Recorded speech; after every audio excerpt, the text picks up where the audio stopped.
주가 고난을 당한 표라. 험한 십자가를 내가 사랑함은 주가 보혈을 흘림이라. 최후 승리를 얻기까지 주의 십자가 사랑하리.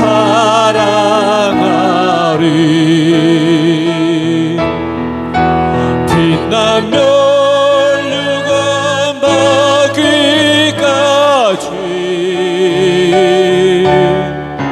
험한 십자가 붙들겠네.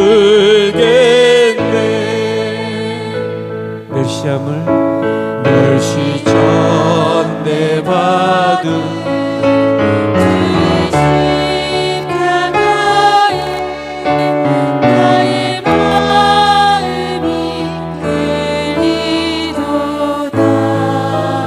귀한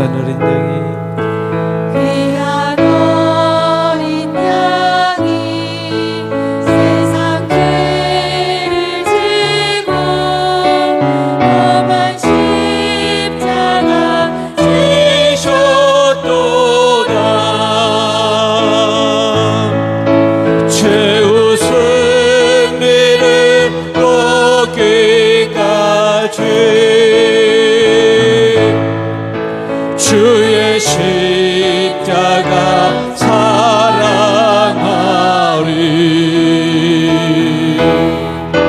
빛나며 멸류관 받기까지 험한 십자가 붙들겠네. 험한 십자가를 험한 십자가에 주가 흘린 피를 믿는 마음으로 바라보니 나를 용서하고 내 죄 사하시려 주가 흘리신 보혈이라. 최후 승리를 얻기까지 주의 십자가 사랑하리.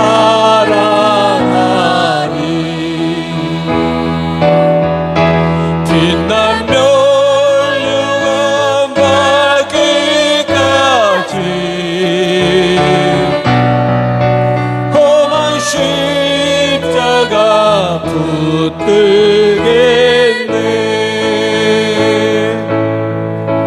주님 예비하신 나의 본향집에 나를 부르신 그날에는 영광 중에 계신 우리 주와 함께 내가 죽도록 충성하리. 최후 승리를 얻기까지 주의 십자가 사랑하리. 빛난 멸류관 받기까지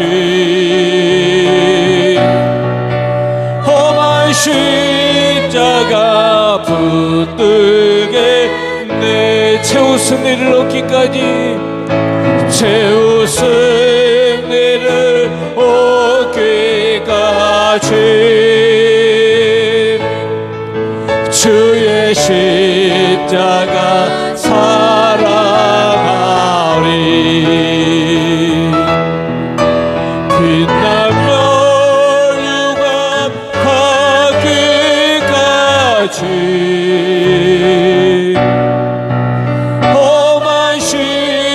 십자가 붙들겠네.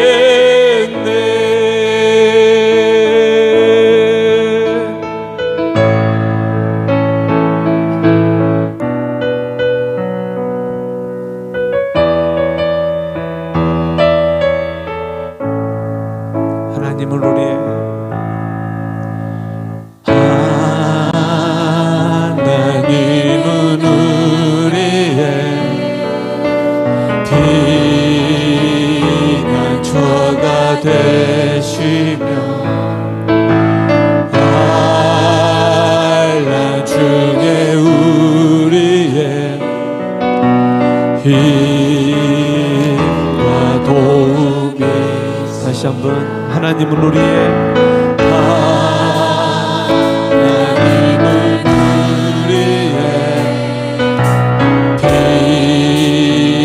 피난처가 되시며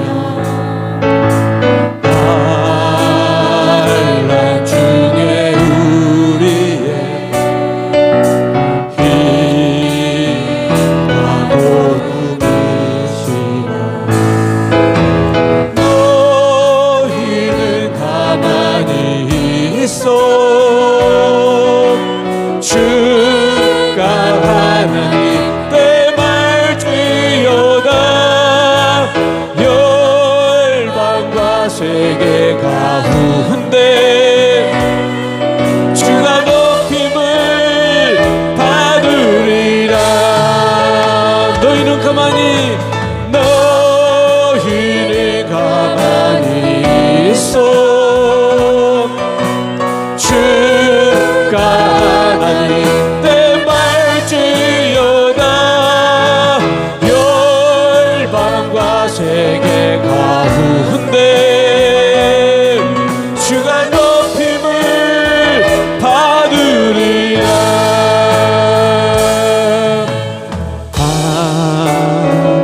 하나님은 우리의 피난처가 되시며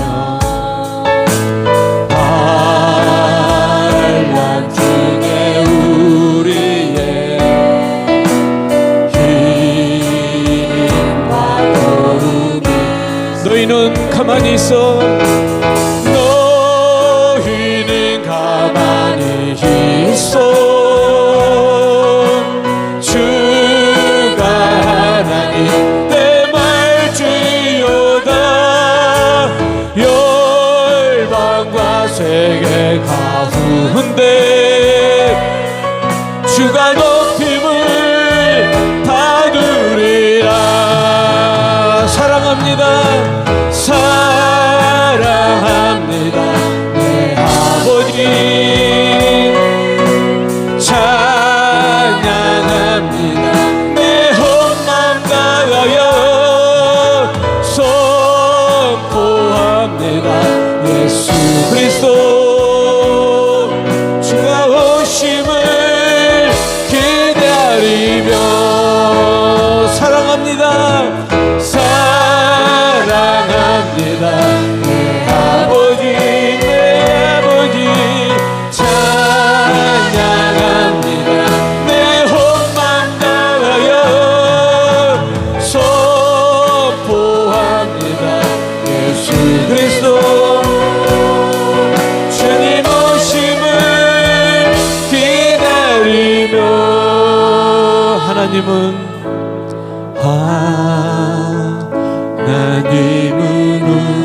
우리의 피난처가 되시며 환난 중에 우리의 힘과 도움이시라.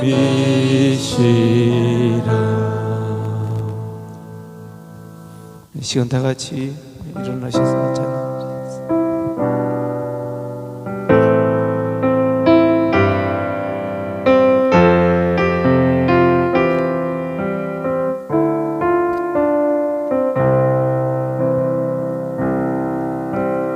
나의 평생에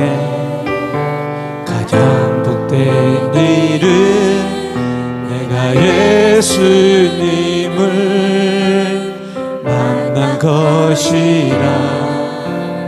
나의 평생에 가장 잘한 일은 내가 예수님을 주로 섬긴 것이라. 이 세상 살 동안 내가 걷는 길이 때로 험하여서 넘어질 때도 주의 강한 손이 나를 붙드시니 나는 예수님만 주로 섬기며 살리. 나는 주를 섬기는 것에 후회가 없습니다. 내가 걸어온 모든 시간 다 주의 은혜니 내가 걸어갈 모든 날도 주만 섬기며 살리. 오직 예수 이름 부르며 살아가리라. 이 세상 살 동안 내가 걷는 길이 때론 험하여서 넘어질 때 주님의 강한 손이 나를 붙드시니 나는 예수님만 주로 섬기며 살리. 나는 주를 섬기는 것에 후회가 없습니다. 내가 걸어온 모든 시간 다 주의 은혜 내가 걸어갈 모든 날도 주만 섬기며 살리. 오직 예수 이름 부르며 살아가리라. 나는 주를 섬기는 것에 후회가 없습니다. 내가 걸어온 모든 시간 다 주의 은혜니 내가 걸어갈 모든 날도 주만 섬기며 살리. 오직 예수 이름 부르며 살아가리라. 이것이 나의 간증이요 이것이 나의 찬송일세. 나 사는 동안 끊임없이 구주를 찬송하리. 이것이 나의 간증이요 이것이 나의 간증이요 이것이 나의 찬송일세. 나 사는 동안 끊임없이 구주를 찬송하리로다. 나 사는 동안 끊임없이 그를 찬송하리로다.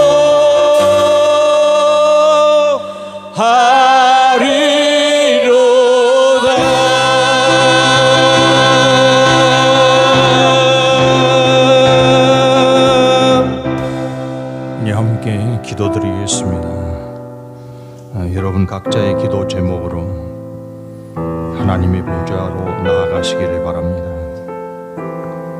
존귀 영광 모든 찬양을 받으시기에 합당하신 여호와 우리 하나님, 우리를 긍휼히 여기시고 주의 보좌로 불러주셨기에 우리가 지금 이 시간 이 자리에 있습니다.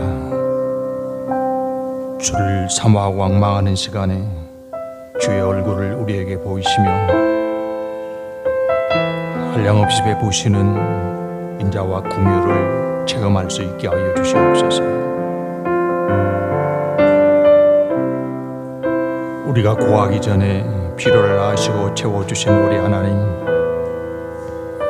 이 시간도 우리의 마음을 알아주시며 우리의 삶을 살피사 하나님의 선하시고 기뻐하신 뜻으로 채워주시옵소서.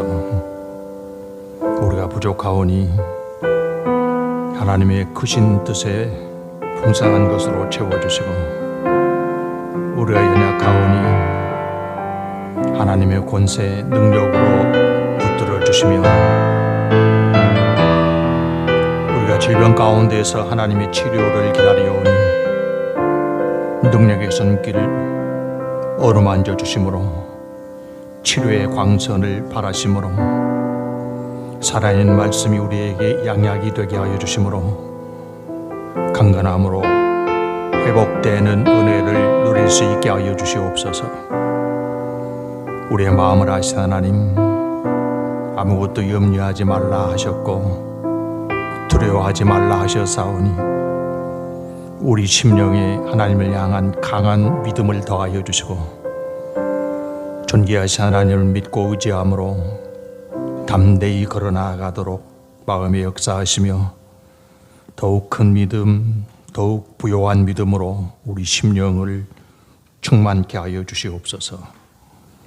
우리 하나님 앞에 엎드릴 때마다 새 생명에 넘치는 은혜를 더하시고, 우리를 말씀으로 세우시고 주의 은혜 충만함으로 세워주셔서 날로 더욱 새롭게 하시고, 하나님의 능력으로 체험을 입어 세상으로 나아가 충성된 일꾼으로 살 수 있게 하여 주시옵소서.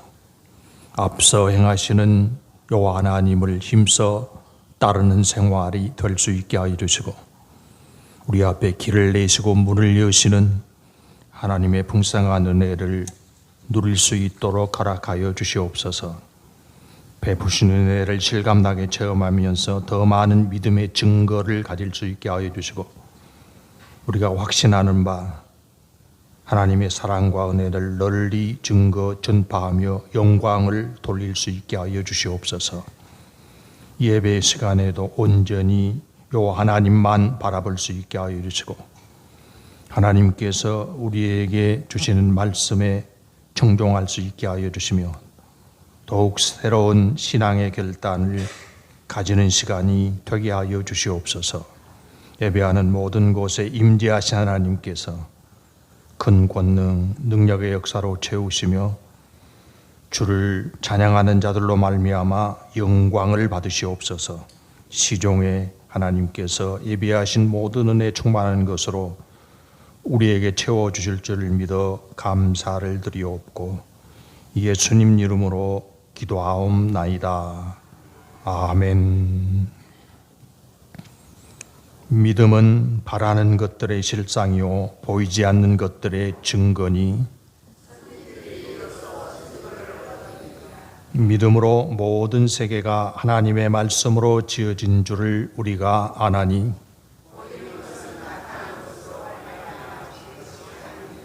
믿음으로 아벨은 가인보다 더 나은 제사를 하나님께 드림으로 의로운 자라 하시는 증거를 얻었으니,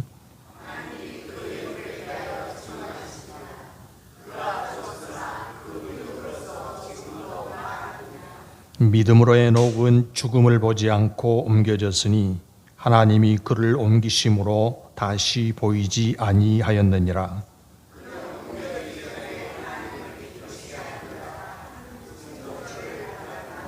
믿음이 없이는 하나님을 기쁘시게 하지 못하나니,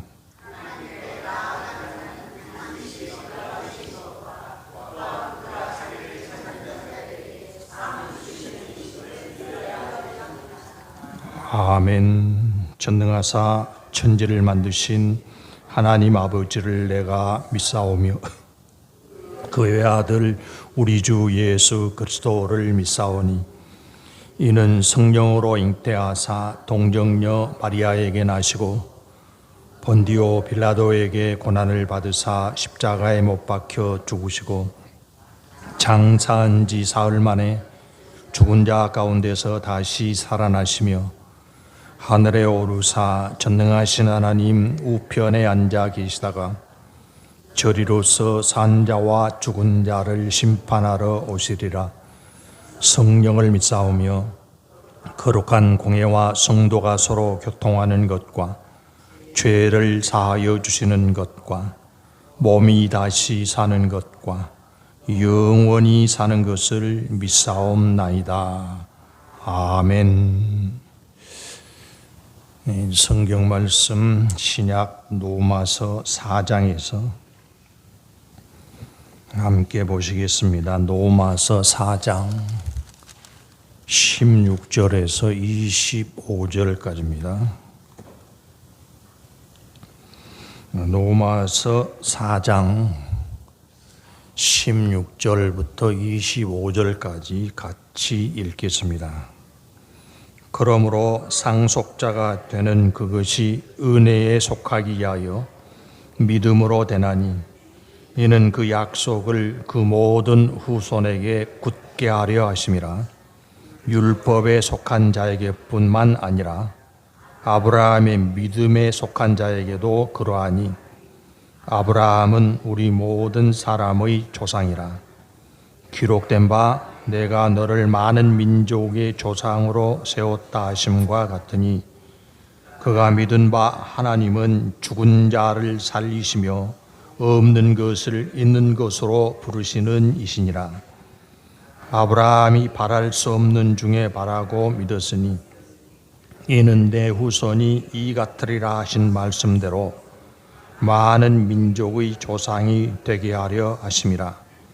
그가 백세나 되어 자기 몸이 죽은 것 같고 사라의 태가 죽은 것 같음을 알고도 믿음이 약하여지지 아니하고 믿음이 없어 하나님의 약속을 의심하지 않고 믿음으로 견고하여져서 하나님께 영광을 돌리며 약속하신 그것을 또한 능히 이루실 줄을 확신하였으니 그러므로 그것이 그에게 의로 여겨졌느니라.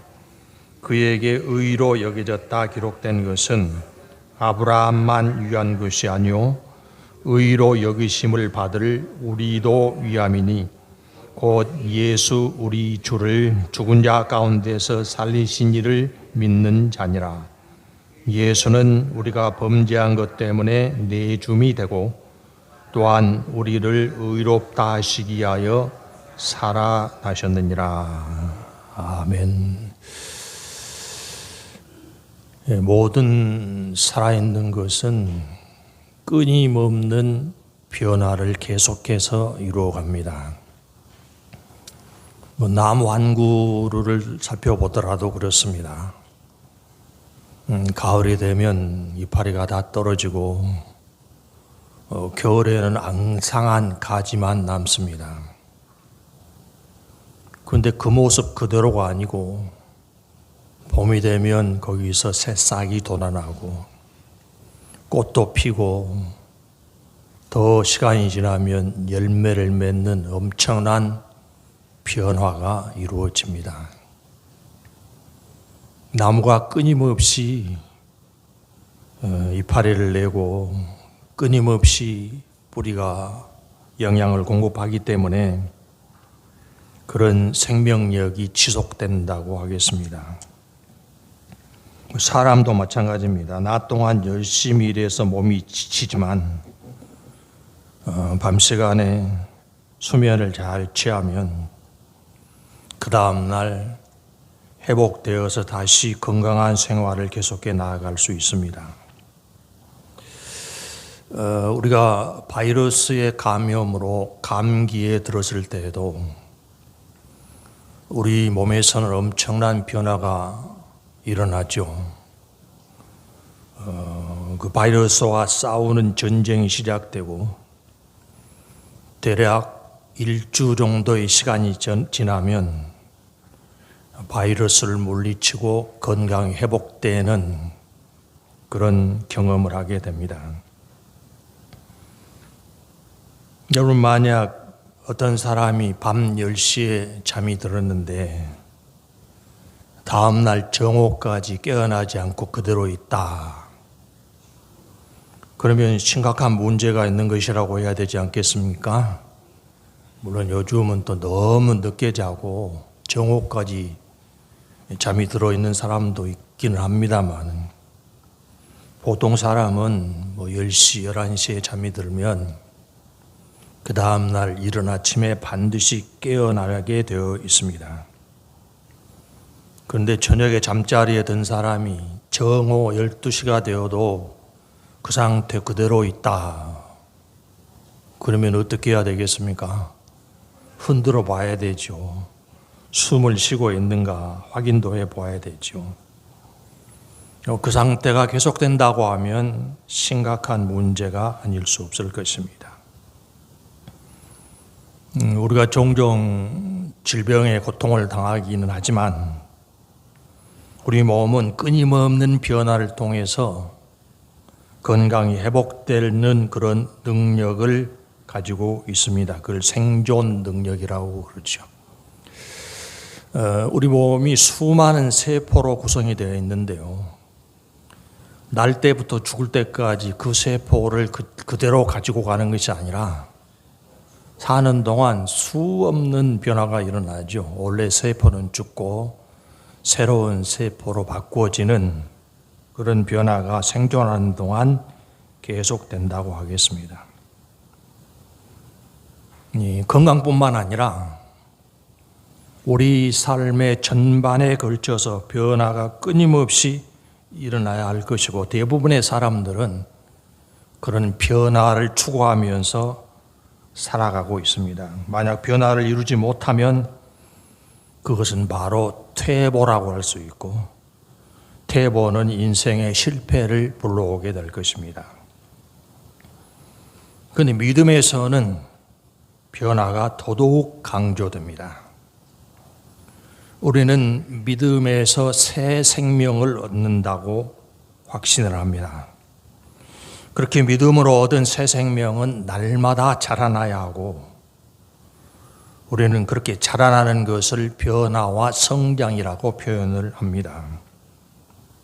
몸이 자라나지 않으면 그것이 심각한 문제인 것처럼 믿음에서도 변화가 일어나지 않는다고 하면 그 믿음은 진위, 진짜인가 가짜를 의심할 수밖에 없습니다. 믿음을 가졌다고 하는데 믿음 없는 사람들과 똑같다고 하면 그가 가졌다고 하는 믿음이 무슨 효력이 있다고 하겠습니까? 예수님께서 제자들과 함께 배를 타고 가시다가 큰 풍랑이 일어나가지고 침몰의 위기에 처하게 되었습니다. 그러니까 제자들이 어떻게 하던가요? 주무시고 계시는 주님을 깨우면서 우리가 다 죽게 되었습니다. 그렇게 두려워하고 불안에 충만한 모습을 나타내고 있습니다. 그런 제자들을 향해서 예수님은 뭐라고 말씀하시던가요? 이거 정말 어렵다. 엄청난 위기에 얼마나 고생하고 얼마나 걱정이 되냐. 이렇게 안심시키지 않으셨습니다. 깨어나자마자 예수님이 하신 말씀은 마태복음 8장 26절인데요. 읽어보십시다. 예수께서 이르시되 어찌하여 무서워하느냐 믿음이 작은 자들아 하시고 곧 일어나사 바람과 바다를 꾸짖으시니 아주 잔잔하게 되거늘. 이렇게 큰 풍랑의 위기에서 얼마나 고생했냐, 얼마나 염려했냐, 이렇게 안심시키지 않고 오히려 책망하셨습니다. 뭐라고 책망하시죠? 이 믿음이 적은 자들아. 위기를 만나서 두려워하고 불안에 떨고 있는 것을 예수님은 믿음이 적다고 평가하셨습니다. 그 믿음이 많으면 어떻게 되어야 할까요? 안 무서워해야 됩니까? 믿음이 예수님이 제자들이 어떤 모습을 보였다고 하면 너희 믿음이 크도다 이렇게 칭찬하였을까요? 그 믿음이 큰 모습을 보여주는 사람이 사도 바울이죠. 이 사도 바울이 죄수로 로마로 호송되어 갈 때 큰 바람을 만나가지고 2주 동안 표류하지 않았습니까? 그래서 배에 탄 사람이 이제 우리는 살 소망이 없다. 우리에게 남은 것은 죽는 시간 기다리는 것밖에 없다. 이렇게 다 완전히 낙심에 빠져 있을 때 오직 그 배에서 사도 바울만 다른 이야기를 해요. 뭐라고 이야기하죠? 사도행전 27장 25절. 그러므로 여러분이여 안심하라. 나는 내게 말씀하신 그대로 되리라고 하나님을 믿노라. 여러분 안심하십시오. 내가 믿는 하나님께서 나를 비롯해서 배에 탄 모든 사람들의 생명을 지켜주실 것입니다. 나머지 사람들은 우리는 다 죽었다. 살 소망이 없다. 그럴 수밖에 없죠. 하루 이틀도 아니고 2주 동안 풍랑에 밀려다니고 있었으니까 살 소망이 없다고 판단하는 것이 틀린 말은 아니었을 것입니다. 근데 오직 그 배에서 사도 바울만 다른 생각, 다른 기준을 적용하면서 우리가 염려할 필요 없으니 안심하라. 그런 믿음을 나타내고 있습니다.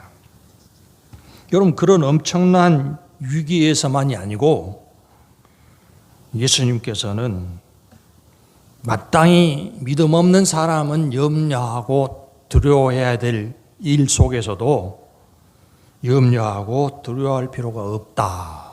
그런 말씀을 제자들에게 많이 하셨죠. 누가복음 12장 28절 읽어보십시다.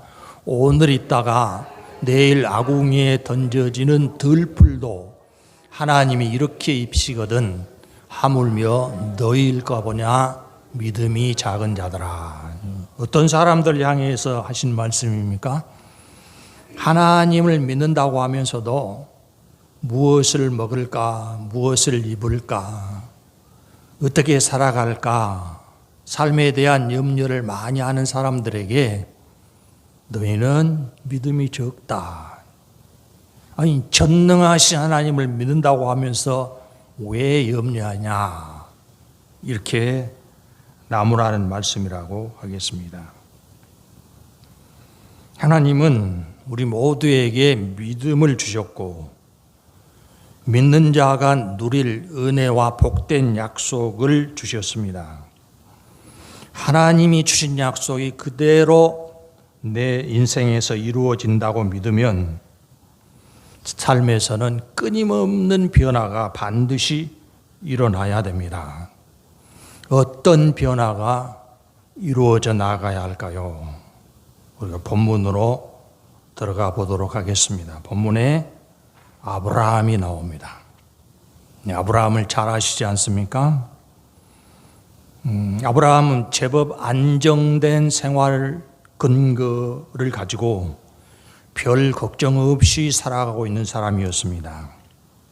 하나님께서 그런 아브라함을 불러내셨습니다. 어떻게 불러내셨죠? 창세기 12장 1절 여호와께서 아브라함에게 이르시되 너는 너의 고향과 친척과 아버지 집을 떠나 내가 네게 보여줄 땅으로 가라.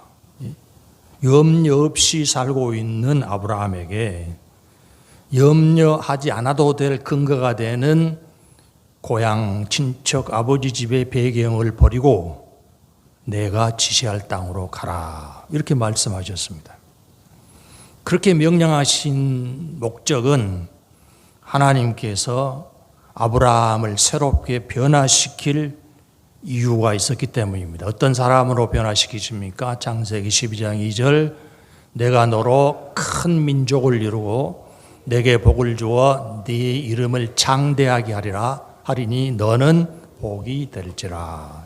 아브라함을 현재보다 고향 땅에서 별 걱정 없이 살고 있는 그 수준보다 훨씬 복된 사람으로 변화시킬 목적, 이것을 하나님께서 밝히시면서 고향을 떠나라 그렇게 명령을 하셨습니다.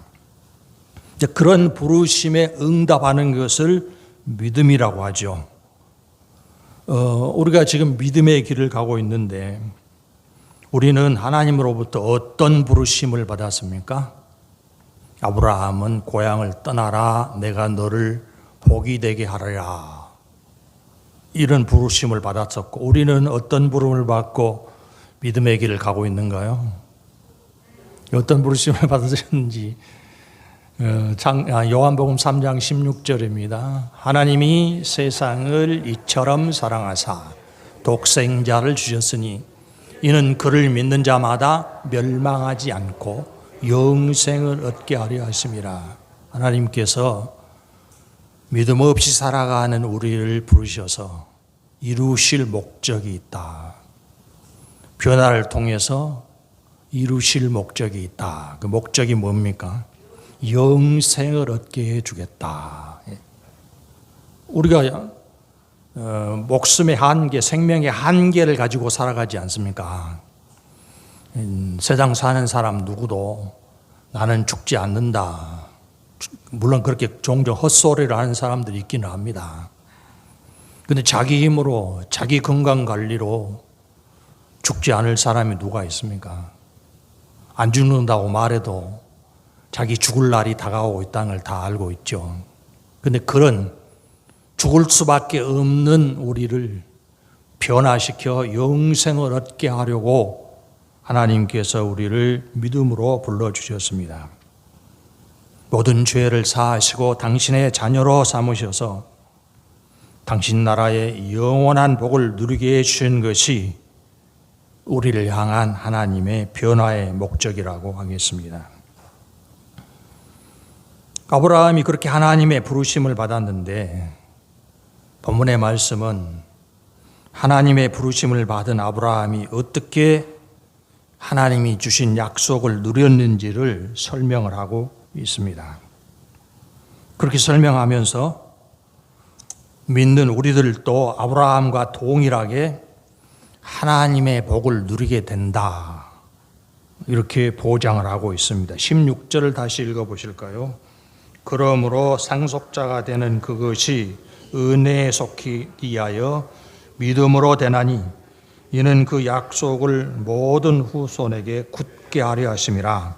율법에 속한 자에게뿐 아니라 아브라함의 믿음에 속한 자에게도 그러하니 아브라함은 우리 모든 사람의 조상이라. 아브라함의 후손 그러면 이스라엘 사람들 아닙니까? 그런데 16절은 이스라엘 사람들뿐만 아니라 아브라함과 같은 믿음을 가진 모든 사람은 아브라함의 누렸던 은혜를 동일하게 누리게 된다. 그래서 우리도 아브라함을 조상이라고 말할 수 있다. 그렇게 표현을 하고 있고, 또 18절 읽어보실까요? 아브라함이 바랄 수 없는 중에 바라고 믿었으니 이는 내 후손이 이 같으리라 하신 말씀대로 많은 민족이 조상이 되게 하려 하심이라. 이스라엘만 아니고 많은 민족의 조상이 되도록 아브라함을 하나님이 세워주셨다. 그런 말씀입니다. 아브라함은 하나님의 부르심과 인도하심을 따라가면서 하나님께서 약속하신 은혜와 복을 누리게 됩니다. 그러니까 하나님을 따르는 모든 과정에서 쉬지 않는 변화가 아브라함에게 이루어지고 있다는 사실에 우리가 주목할 필요가 있습니다. 하나님이 약속하신 복이 어느 날 갑자기 하늘에서 뚝 떨어진 것이 아니라 아브라함이 그치지 않은 변화를 통해서 복된 사람으로 변화되고 있는 것입니다. 아브라함이 부르심과 이끄심을 따를 때 하나님을 어떤 분으로 믿었다고 설명을 하고 있습니까? 17절 기록된 바 내가 너를 많은 민족의 조상으로 세웠다 하심과 같으니 그가 믿은 바 하나님은 죽은 자를 살리시며 없는 것을 있는 것으로 부르시는 이시니라. 하나님을 죽은 자도 살려내시는 분으로 아무것도 없는 데에서도 뜻하신 바를 다 이루시는 하나님으로 이런 능력을 가진 하나님을 우리는 전능하신 하나님, 못 이룰 일이 없으신 하나님, 이렇게 믿게 되죠. 아브라함이 그렇게 하나님을 믿었다는 것입니다. 이건 아브라함이 하나님의 인도하심을 따라가면서 여러 가지 일들을 경험합니다만, 창세기 18장 10절에 보면 어떤 경험을 하게 됩니까? 창세기 18장 10절 화면에 있습니다. 그가 이르시되 내년 이맘때 내가 반드시 내게로 돌아오리니 내 아내 사라에게 아들이 있으리라 하시니 사라가 그 뒤 장막문에서 들었더라. 큰 민족을 이루게 하리라 하고 약속하신 하나님께서 드디어 아브라함과 사라에게 아들을 낳게 해주신다. 그런 약속을 주신 것입니다. 그런데 이 말씀을 들을 때 아브라함의 연세가 100세, 사라의 연세가 90세였습니다. 100세, 90세의 노인들이 출산이 가능합니까? 그때는 지금보다 수명이 더 길기는 했습니다만 출산의 능력까지 더 긴 것은 아닌 것으로 보입니다. 그 19절을 읽어보십시다. 본문. 그가 100세나 되어 자기 몸이 죽은 것 같고 사라의 태가 죽은 것 같음을 알고도 믿음이 약해지지 아니하고. 무슨 의미입니까? 하나님께서 내년 이맘때에 사라가 아들을 낳으리라 이 말씀을 하시니까 그 말씀을 들은 아브라함이나 사라나 그 일이 불가능하다는 것을 알았다는 것입니다. 그런 일이 이루어지기는 자기들의 몸이 이미 불가능하다는 것을 알고 있었다는 것입니다. 그런데 중요한 것은 불가능을 알면서도 믿음이 약해지지 않았다는 것입니다. 그런데 창세기를 읽어보면 그렇지 않습니다. 믿음이 약해질 뻔했습니다. 100세 된 아브라함에게, 그 99세였는가요? 아브라함에게 내년에 네가 아들을 낳게 될 것이다. 그렇게 말씀하시니까 아브라함이 어떻게 생각했어요? 창세기 17장 17, 18절 아브라함이 엎드려 웃으며 마음속으로 이르되 100세 된 사람이 어찌 자식을 낳을까? 사라는 90세니 어찌 출산하리요 하고 아브라함이 이에 하나님께 아뢰되 이스마엘이나 하나님 앞에 살기를 원하나이다. 내년에는 사라가 내게 아들을 낳아줄 것이다. 이렇게 하나님이 말씀하시니까 너무 좋아서 웃었습니까? 아닙니다. 어떻게 그런 일이 이루어질 수 있습니까? 이제 뭐 갓난 아들 하나 준다고 하실 것이 아니라 이미 자라나고 있는 이스마엘이나 잘 자라기를 바랍니다. 이 믿음의 표현입니까? 믿음 없는 표현입니까? 믿음이 없는 것으로 보입니다. 왜 그랬을까요?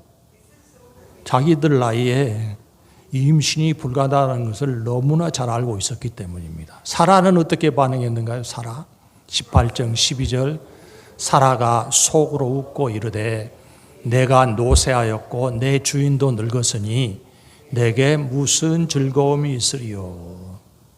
이 나이에 무슨 즐거움이 있으리요. 즐거울 일이 없을 거란 말이죠. 그 즐거울 일이 무엇이었어요? 아들을 낳는 일이었어요. 그러니까 사라나 아브라함이나 하나님의 말씀을 듣는 첫 순간에는 믿음이 있었다고 보기 어렵습니다. 그런데 본문에서는 자기들이 불가능한 것을 알면서도 믿음이 약해지지 않았다고 19절에 표현을 하고 있습니다. 왜 그렇게 표현을 하고 있을까요? 믿음이 약해지지 않은 그들이 내린 결론은 20절입니다. 20절도 읽어보십시다. 믿음이 없어 하나님의 약속을 의심하지 않고 믿음으로 견고해져서 하나님께 영광을 돌리며. 의심한 것처럼 보이는데요, 이 사람들이 표현하는 말을 보면. 그런데 처음에는 의심이 솟아났지만 점차로 하나님의 능력을 믿게 되었다는 것입니다. 이렇게 자기들의 사정 때문에 흔들리는 그들에게 하나님이 하신 말씀이 18장 14절입니다. 창세기 18장 14절 읽어보십시다. 여호와께 능하지 못한 일이 있겠느냐? 기한이 이를 때에 내가 내게로 돌아오리니 사라에게 아들이 있으리라. 너희들은 안 되겠지만 내가 너희들에게 올 것이다. 그러면 어떻게 되는가요? 아브라함과 사라의 능력으로 임신이 가능한 것이 아니라 하나님의 약속을 따라 이루심으로 아들을 낳는 일이 가능하게 된다는 것입니다. 그래서 노년의 아브라함, 사라가 하나님의 말씀에 주목하게 된 것입니다. 자기들이 출산 불능임은 알았지만 능치 못한 일이 없으신 전능하신 하나님께 초점을 맞추어서 생각을 고쳐먹은 것입니다. 믿음은 바로 하나님의 말씀을 기준 삼아서 다른 생각, 새로운 생각을 하는 것이라고 말할 수 있습니다.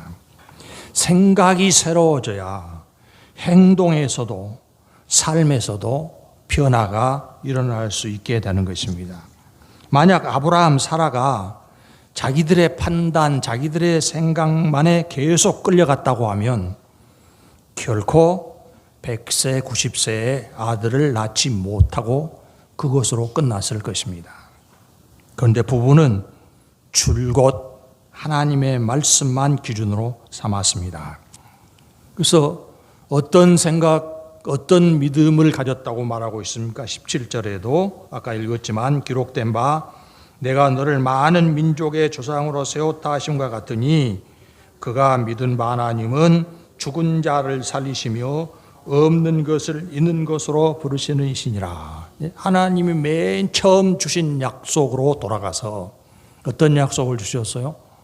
내가 너를 창대하게 하고 큰 민족을 이루고 많은 민족을 복되게 하는 복의 사람으로 세우겠다. 이것이 하나님이 약속하신 건 아니었습니까? 그러니까 내년에 아들을 낳으리라고 하신 말씀을 듣고서 처음에는 불가능하다, 안 되는 일이라고 생각했지만 하나님이 주신 약속을 생각하니까 약속이 무엇이었어요?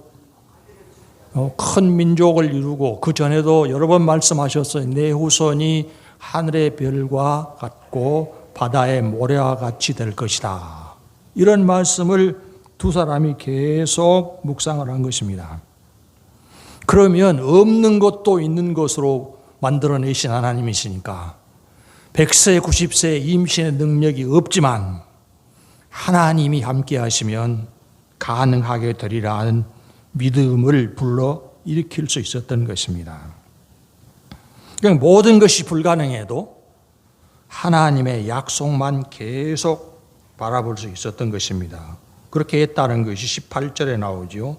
아브라함이 바랄 수 없는 중에 바라고 믿었으니 이는 내 후손이 이와 같으리라 하신 말씀대로 많은 민족의 조상이 되게 하려 하심이라. 아브라함이 많은 민족의 조상이 되리라는 계획을 가졌던 것이 아닙니다.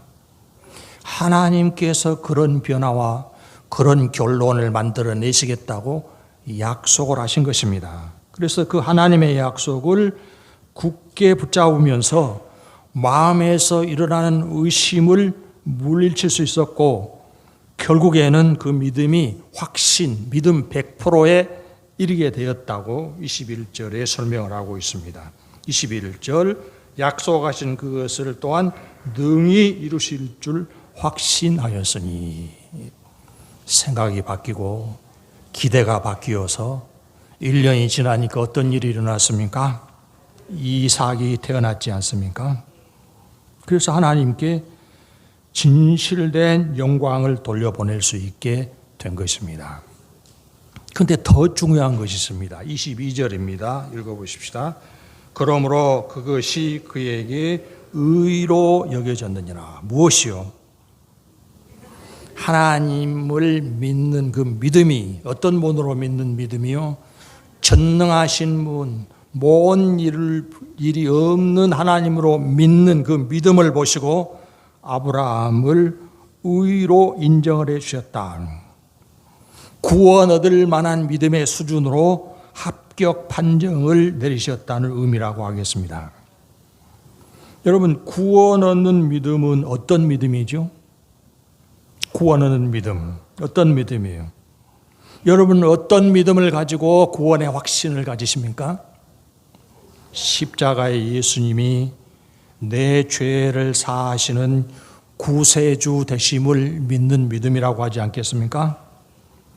누가 그런 구원의 방도를 마련하셨습니까? 내가 상상해서 만들어낸 구원의 방도가 아니고 하나님이 세워주신 구원의 방도죠. 전능하신 하나님께서 죄인인 나를 살려 구원하실 대속의 은혜를 완성을 하셨다는 것입니다. 25절 읽어보십시다. 예수는 우리가 범죄한 것 때문에 내줌이 되고 또한 우리를 의롭다 하시기 위하여 살아나셨느니라. 우리를 죄를 씻어서 십자가 대속의 은혜를 믿는 사람들을 의인 되게 하셔서 구원의 은혜를 베푸신다는 것입니다. 그러니까 중요한 것은 그 십자가가 이해가 되냐 이해가 안 되느냐의 문제가 아닙니다. 예수님이 십자가에 죽었다는 것이 사실이라고 하더라도 그것이 나 무슨 상관이냐 이런 생각을 하는 사람들이 많죠. 2000년 전에 그런 십자가의 사건이 있었다고 하더라도 오늘을 사는 나하고 무슨 효력이 있단 말이냐, 이런 거 따질 것 없이 하나님은 전능하신 분이시기에 나를 위해서 독생자를 보내 십자가에 죽게 하시고 예수님이 죽으신 십자가를 나를 위한 하나님의 사랑이라고 바라보면 구원의 은혜를 베푸신다는 것입니다. 십자가에 죽으신 예수님을 나를 구원하신 분으로 믿는 그 믿음을 보시고 의인으로 인정해 주신다는 것입니다. 사람으로서는 불가능한 일이죠. 사람이 이룰 수 있는 일이 아니죠. 그런데 그 모든 십자가의 대속이 하나님께서 나를 위해 이루신 일이라 이렇게 받아들인 사람에게 구원의 은혜를 베푸신다는 것입니다. 본문에서 강조되고 있는 것은 아브라함에게 이루어진 일, 하나님은 우리에게도 이루신다는 교훈입니다. 하나님은 그때나 지금이나 변함이 없으신 하나님이십니다. 사무엘상 15장 29절 이스라엘의 지존자는 거짓이나 변개함이 없으시니 그는 사람이 아니심으로 결코 변개하지 않으심이니이다 하니, 동일한 능력으로 동일한 은혜를 아브라함 때나 지금이나 베푸시는 하나님이시라는 것입니다. 그렇기 때문에 아브라함이 그렇게 했던 것처럼 우리도 끊임없이 전능하신 하나님을 마음에 묵상하고 주목하며 살아가야 하겠습니다. 내가 믿는 하나님이 못 이룰 일이 없는 전능하신 하나님을 믿고 의지하면 가장 먼저 해야 될 일은 생각을 바꾸는 일입니다. 아브라함도 하나님이 말씀하심에도 불구하고 자기 기준으로 생각하니까 그런 일이 어떻게 가능합니까? 그런 일은 나는 바라지도 않습니다. 있는 아들 이스마엘이나 잘 살게 해주십시오. 이런 식의 반응을 보이지 않았습니까? 그 반응을 계속 밀고 갔으면 이삭을 낳는 은혜를 경험하지 못했을 것입니다. 그런데 지금까지 강조해서 말씀드린 것처럼 아브라함은 하나님의 능력, 하나님의 약속을 생각하면서 끊임없이 생각을 바꿔간 것입니다. 나는 불가능하지만 하나님은 가능하시다. 사람들은 안 된다고 하지만 하나님이 된다고 하면 반드시 된다. 이렇게 생각을 바꿔가는 것이 바로 믿음입니다. 여러분, 무조건 된다는 것이 아닙니다. 무조건 된다는 것이 아니고 하나님께서 당신이 반드시 이루실 약속을 우리에게 주셨다는 것이 우리가 기대할 수 있는 근거가 되는 것입니다. 어떤 약속을 주셨습니까? 대표적으로 요한복음 10장 10절입니다. 내가 온 것은 양으로 생명을 얻게 하고 더 풍성히 얻게 하려는 것이라. 우리에게 영원한 생명을 주시고 그것을 풍성하게 누리게 해 주시려는 것이 예수님이 오신 목적이라고 밝히고 있습니다. 이런 말씀에 우리가 확신을 둘 수 있어야 하겠습니다. 아브라함도 하나님이 주신 약속을 근거해서 확신을 가질 수 있었던 것입니다. 여러분, 심지어 하나님께서는 아브라함에게 이삭을 번제로 바치라는 명령을 하셨습니다. 이삭을 번제로 바치고 나면 이삭은 어떻게 됩니까? 죽어서 불에 태워져 없어지는 것이죠.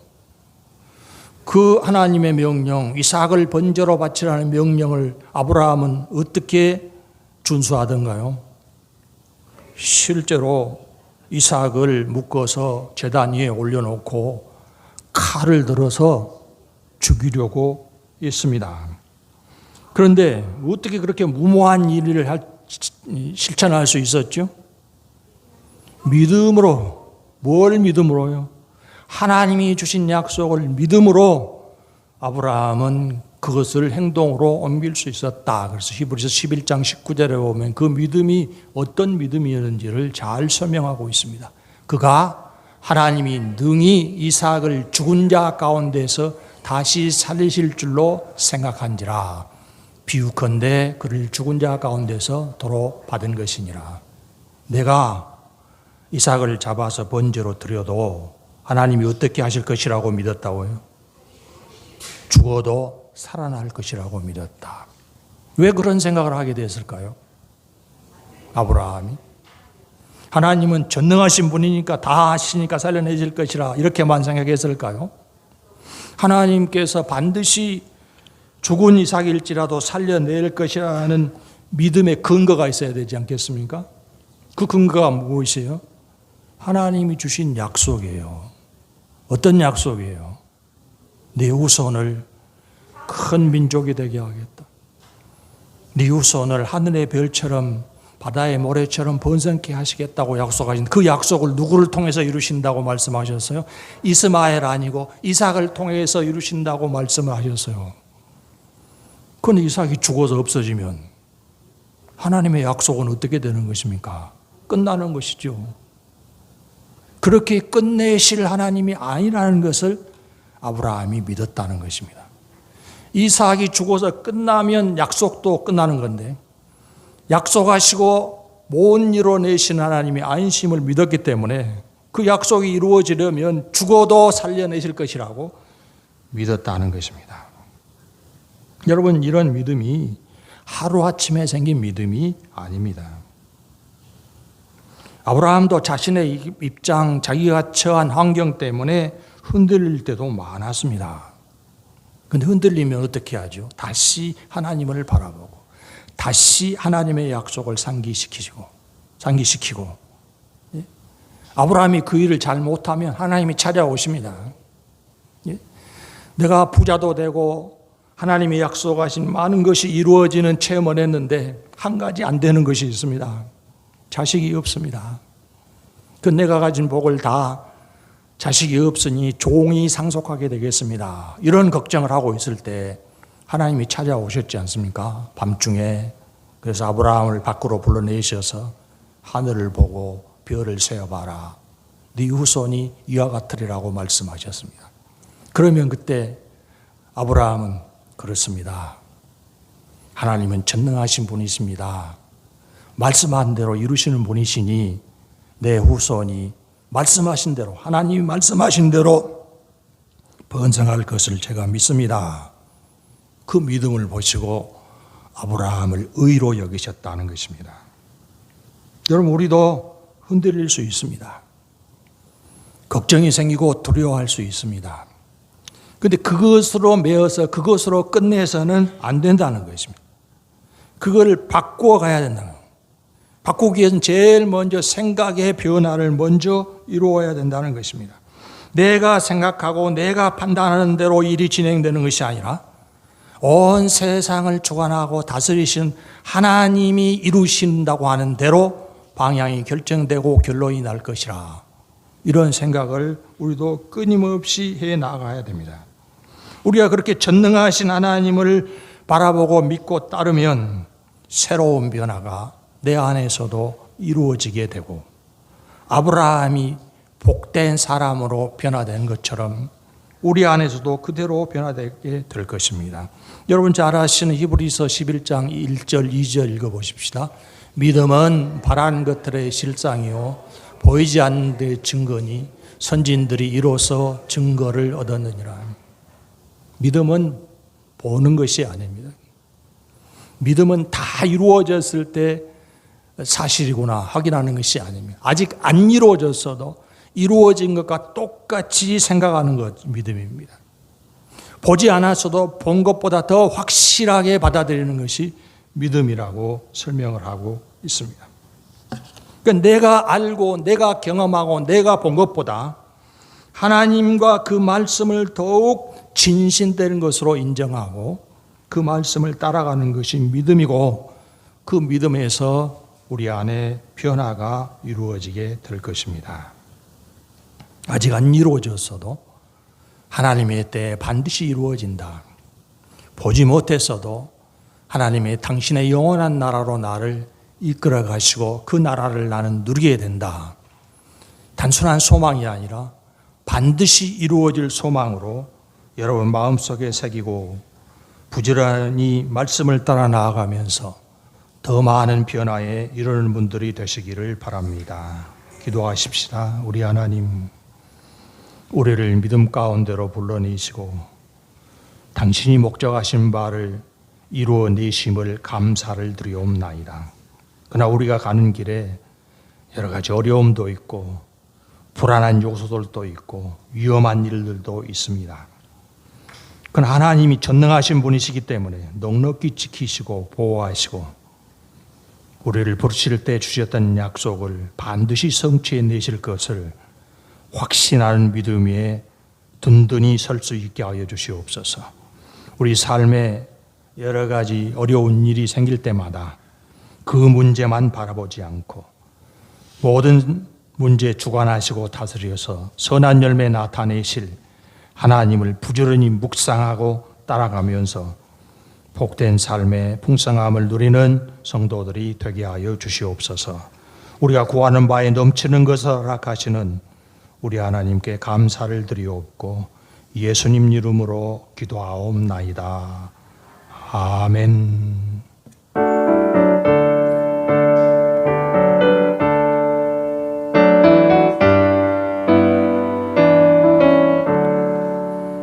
예수를 나의 구주 삼고 성령과 피로써 거듭 나는 이 세상에서 내 영혼이 하늘의 영광 누리도다.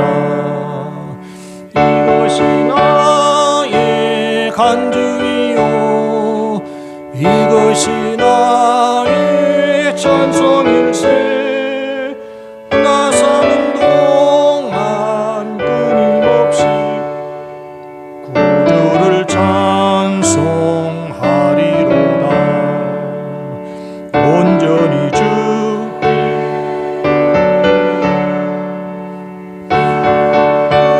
음성을 듣는 중에 천사들 왕래하는 것과 하늘의 영광 보리로다. 이것이 나의 간증이요 이것이 나의 찬송일세. 나 사는 동안 끊임없이 구주를 찬송하리로다.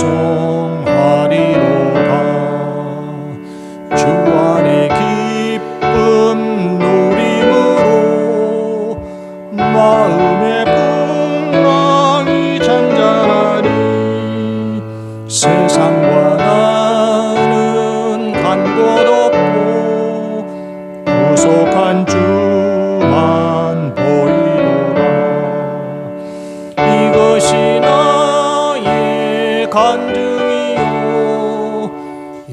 신앙의 찬송일세 나 사는 동안 끊임없이 구주를 찬송하리로다.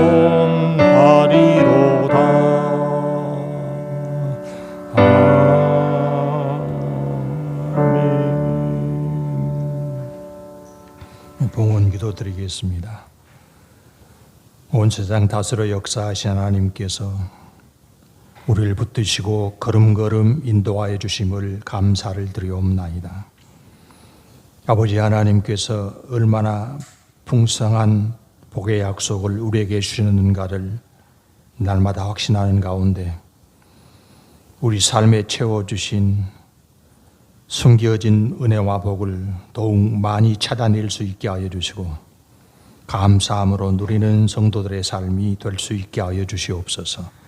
우리를 아신 하나님께서 가장 좋은 것을 허락하사 누리게 하여 주심으로 요 하나님으로 인해서 기뻐하고 만족하는 삶을 날마다 이루도록 인도하여 주시옵소서. 하나님께 맡겨드린 모든 일에서 선한 열매 가득하게 하여 주시기를 원하옵고 쉬지 아니하시고 은혜와 사랑을 베푸신 아버지께 감사를 드리오며 예수님 이름으로 기도하옵나이다. 아멘. 광고는 주보를 참고하시기를 바랍니다.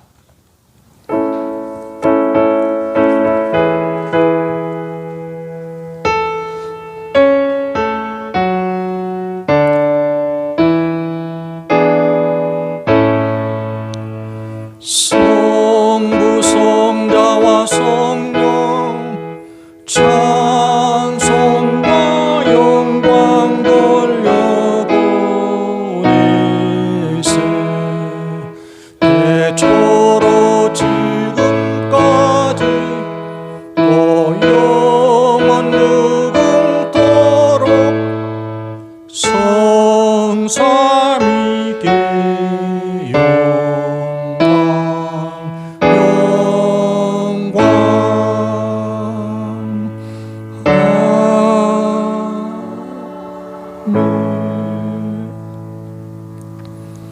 주 예수 그리스도의 은혜와 하나님 아버지의 사랑하심과 성령의 교통하시고 인도하시고 충만케 하심이 주의 주신 약속이 이루어질 기대를 가지고 세상으로 나아가는 성도들에게 이제부터 영원까지 함께 있을지어다.